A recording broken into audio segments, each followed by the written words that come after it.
నమస్తే, welcome to our channel. నేను పద్మిని, ప్రస్తుతం పాటు senior journalist and political analyst ఏమంది రామారావు గారు ఉన్నారు. మాట్లాడదాం సార్. నమస్తే సార్. నమస్తే అమ్మా. Sir, AP CM Chandrababu Naidu గారి మీద, అప్పటి నేతల మీద ఉన్నటువంటి కేసులని సిబిఐకి, ఈడీకి అప్పచెప్పాలి అంటూ హైకోర్టులో ఒక బిల్ దాఖలైంది సార్. దీన్ని దాఖలు చేసినటువంటి వారు జర్నలిస్ట్ బాలగంగాధర్ తిలక్ గారు. ఎవరు సార్ అయినా అసలు ఈ బిల్ ని దాఖలు చేయడానికి గల కారణం ఏంటి? ఈ వ్యవహారం ఏంటి సార్? అది ఇక్కడ పూర్తి తెలుగుదేశం పార్టీ వాళ్ళు శుభం అంటూ మొన్నే ప్రమాణ స్వీకారం చేశారు. అడుగు ముందు పడకుండా ఇవన్నీ వాళ్ళు ప్రెజర్ టాక్టిక్స్ అంటారన్నమాట. ఇది అంతా ఓల్డ్ కేసే కదా, ఇది కొత్తగా చెప్పింది ఏమి లేదు కదా.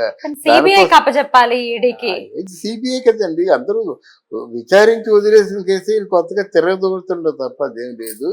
దీనివల్ల అంటే జనంకి మిస్ఫైర్ చేయడం అన్నమాట.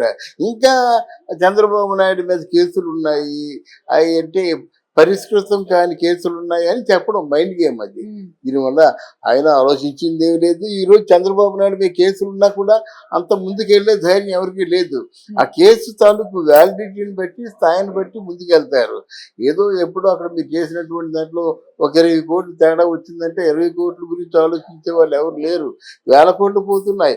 ఈరోజు కాకినాడలో ద్వారపూడి చంద్రశేఖర్ 50,000 కోట్ల రూపాయలకి అది ఆయనకంటే స్కామ్ చేశాడు.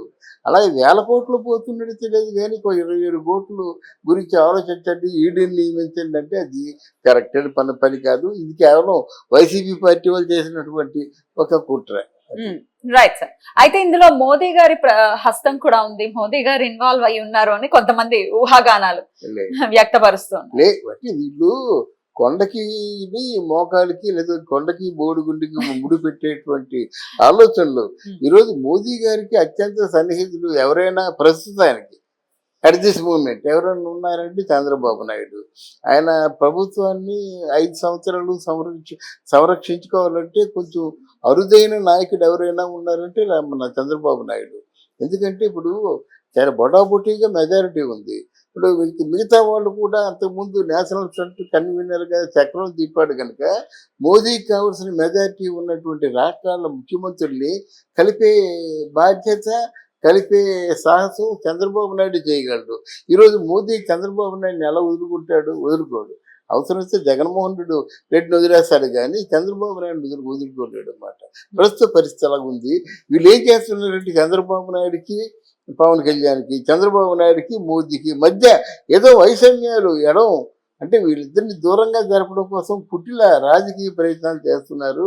అవి ప్రజలు గమనిస్తున్నారు. అసలు ఈ పిల్స్ వేయటము అవి ఎంత దాకా వెళ్తాయి? అసలు పిల్ వేస్తారు బానే ఉంది, దాని తర్వాత కోర్టు పరిగణలోకి తీసుకోవటం, వాటి గురించి ఏమైనా ఉంటాయా? విచారణలు ఏమైనా ఉంటాయా? విచారణలు కాదమ్మా, దాంట్లో కేసుని రిఫర్ చేస్తారమ్మా. కేసుని రిఫర్ చేసి ఈయన కొత్త విషయాన్ని ఏమైనా చెప్పాడా ఒకటి. ఇప్పుడు స్కిల్ డెవలప్మెంట్ అని చెప్పారనుకోండి, దాని మీద ఎన్నో వాదోపాదాలు జరిగిపోయినాయి. ఇట్లాంటి ఒక ఇచ్చిన కంపెనీనే తిరిగి ఈ దాంట్లో ఇంకొక డిఫరెంట్ ఎక్స్ప్రెషన్ లేకపోతే దాని గురించి ఒకసారి కేసుని విచారిస్తారు. విచారించిన తర్వాత ఇందులో నిజం లేదని తేలినట్టు కొట్టేస్తారు. అంతేగాని పెద్ద ప్రమాదాలు ఏం జరగు. అది విచారణలో సిబిసిఐడి చేత, ఈడీ చేత ఎంక్వైరీ చేయాలంటే ఒక బలగం దిగుతుంది. గ్రౌండ్ రూల్స్ నుంచి ఎంక్వైరీ చేస్తారు. ఇవన్నీ అయిపోయినాయి. స్కిల్ డెవలప్మెంట్ కేసులన్నీ అయిపోయినాయి అన్నమాట. కొత్తగా పెట్టించారన్నమాట. ఎవరో తలవాసలో ఉంటారు, వాళ్ళు కేసు పెడతారు. వాళ్ళ పేర్లు పెట్టుకోరు కదా. ఎవరు అంటే వాళ్ళు కేసు పెట్టినందుకు అది ఏదో చదివింపులు ఉంటాయి. ఆ చదివింపులు తీసుకొని కేసు పెట్టేస్తారు. కానీ అధికార పక్షం నుంచి ఇలా కేసులు పెట్టిన వాళ్ళ మీద ఇబ్బందులు ఏమైనా ఉంటాయి అనుకోవచ్చా? లేదు, మైండ్ గేమ్. అధికార పక్షం ఎక్కువగా లెక్క చేయదు. ఇప్పుడు ప్రతిపక్షంలో ఉన్న వాళ్ళకంటే రేపు మీకు అందుకేలా పదవి పోయింది అంటారు. అలా కాదు కదా, వీళ్ళు నమ్మే కదా ఓట్లు వేశారు. ఓడిపోయిన అంటారన్నమాట. ఇంకా సిగ్గు రాలేదా, ఇంకా బుద్ధి రాలేదా అంటారు కదా.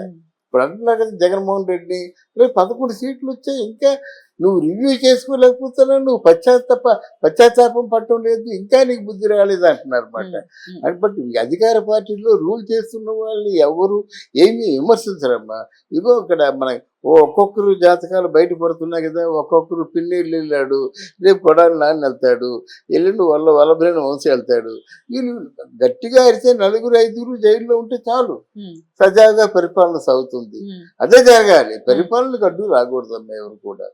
కానీ కక్షపూరితమైనటువంటి రాజకీయాలు చెయ్యము అని చెప్పి జనసేనాని కూడా చాలా స్ట్రాంగ్ గానే చెప్పి ఉన్నారు. ఒకసారి రిజల్ట్ వచ్చిన తర్వాత మనం ప్రజల కోసం పనిచేయాలి తప్ప వీళ్ళ కోసం కాదు, వాళ్ళ మీద కక్ష సాధింపు చర్యలు ఉండవు అని చెప్పారు. మరి ఇలా చెప్పిన తర్వాత కూడా మరి ఇప్పుడు మీరు చెప్పినటువంటి ఈ క్యాండిడేట్స్ ఎవరైతే ఉన్నారో వాళ్ళ మీద చర్యలు తీసుకునే అవకాశం ఉందంటారా? ఇక్కడ చిన్న వివరణ ఇస్తానమ్మా. ఇప్పుడు మనం పచ్చని పంటను చూడాలంటే కొన్ని కలుపు మొక్కల్ని ఏరి పారేయాలి. చేను జోలికి వెళ్ళను, ఏ చేను ముట్టనంటే మిగతా పంట పాడైపోతుంది కదా. సమాజంలో కొంతమంది నేరస్తులు ఉన్నారు, 50,000 కోట్లు 100 కోట్లు 1000 కోట్లు స్కామ్ చేసే వాళ్ళ తాలూకు ఆ నిజాలు నిర్ధారించండి, తేల్చుకోండి. తప్పు చేసేవాడు శిక్ష పడితే కదా రేపొద్దున ఇంకొకటి తప్పు చేయకుండా జాగ్రత్త పడతాడు.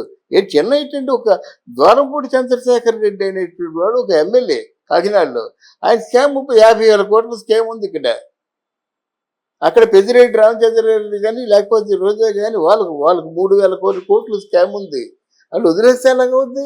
కక్షలు మీకెందుకు కార్పణ్యం? మీరేం బంధువుల కక్షలు కార్పణ్యాలకి. కానీ ఎక్కడ అన్యాయం జరుగుతుందో ఆర్డర్ సొంత ముందులా కాకుండా ఖచ్చితంగా స్వీకరించాలి. పోలీస్ స్టేషన్లో ఎఫ్ఐఆర్లు అంటే స్వీకరించాలి.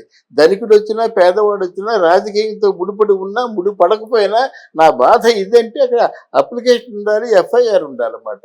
పలానా రోజులు మీ కంప్లైంట్ ఇచ్చానని చెప్పడానికి అక్కడ ఏది కాగితం ఏది, రిజిస్టర్ ఏది? పోలీసులు అందరూ బయట ఉన్నట్టు పోలీస్ స్టేషన్లో పోలీసులు లేరు. ఈ వ్యవస్థ మారాలంట అనమాట. కక్షలు వద్దు, కార్పణ్యాలు వద్దు, కుట్రలు వద్దు, కానీ వ్యవస్థ మారాలి. ఎవరు చేసే పని వాళ్ళు చేయాలి. పోలీసులు చేసే పని పోలీసులు చేయాలి, హైయర్ ఆఫీసర్స్ చేసే పని హైయర్ ఆఫీసర్స్ చేయాలి. అంతేగాని కేవలం వీళ్ళు రాజకీయ నాయకులకేమో అంటే కాపు కాచేటువంటి కాపుదారులు గాను ఇలా ఉండకూడదు. అది రైట్ సార్. అయితే ఎంత ఇది కక్ష సాధింపు చర్యగా ఒకవేళ చెప్పకపోయినప్పటికీ అపోజిషన్ లో ఉన్నటువంటి కొంతమంది లీడర్స్ కొడాలి నాని గారిని కానీ లేకపోతే ఇంకెవరైనా కూడా వాళ్ళ మీద ఒకవేళ ఎట్లాంటి స్కాములు వాళ్ళు చేసినా ఒకవేళ వాళ్ళ మీద ఏదైనా చర్యలు తీసుకుంటే డెఫినెట్ గా అది టర్న్ అయ్యేది కక్ష సాధింపు చర్యగానే చూస్తారు తప్ప స్కాన్ జరిగింది అనేది చూసే అవకాశం ఉండకపోవచ్చు అనేది కొంతమంది వాదన.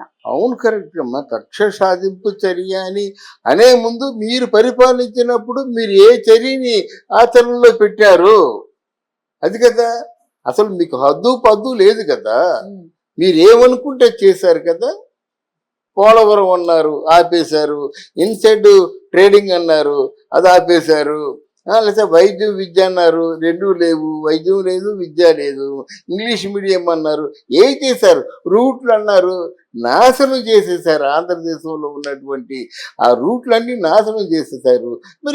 మరి చంద్రబాబు నాయుడు వచ్చాడు, మొత్తం అమరావతికి ఏమో 6 లేన్లు రోడ్డు వేస్తున్నారు. 6 లైన్ల రోడ్డు వేస్తున్నారు. హైదరాబాద్ నుంచి అమరావతి వెళ్ళిపోవచ్చు. అలాగే చెన్నై క్యారిడార్ ఒకటి, వైజాగ్ టు చెన్నై క్యారిడార్ ఒకటి ఓకే అయింది, అది చేస్తున్నారు. అంటే ఇలాగా ఏదో ఒక పనులు చేసి ప్రజా సంక్షేమం కోసం ఆలోచించాలి. కానీ మనం చేసే పనులు దీర్ఘకాలిక ప్రయోజనాలని చేకూర్చాలి. అప్పటికప్పుడు కాదు. ఒక రోడ్డు వేసామంటే ఎన్నాళ్ళు ఉంటుంది? మంచి రోడ్డు వేస్తే అప్పుడు ఎప్పుడో వాజ్పేయి టైంలో జాతీయ రహదారి వేశారమ్మా, ఎంత హాయిగా ఉంటుంది ఆ రోడ్లోను. ఆ రోడ్డుకి ఎంత ఇష్యూ. అది కావాలన్నమాట. కుట్రలు కుతంత్రాలు కార్పణ్యాలు కాదు మనకు కావాల్సింది. కార్యాచరణ. ఏ కార్యాన్ని ఏ కార్యక్రమాన్ని మీరు చేస్తున్నారు అన్నది కావాలి. Right, thank you.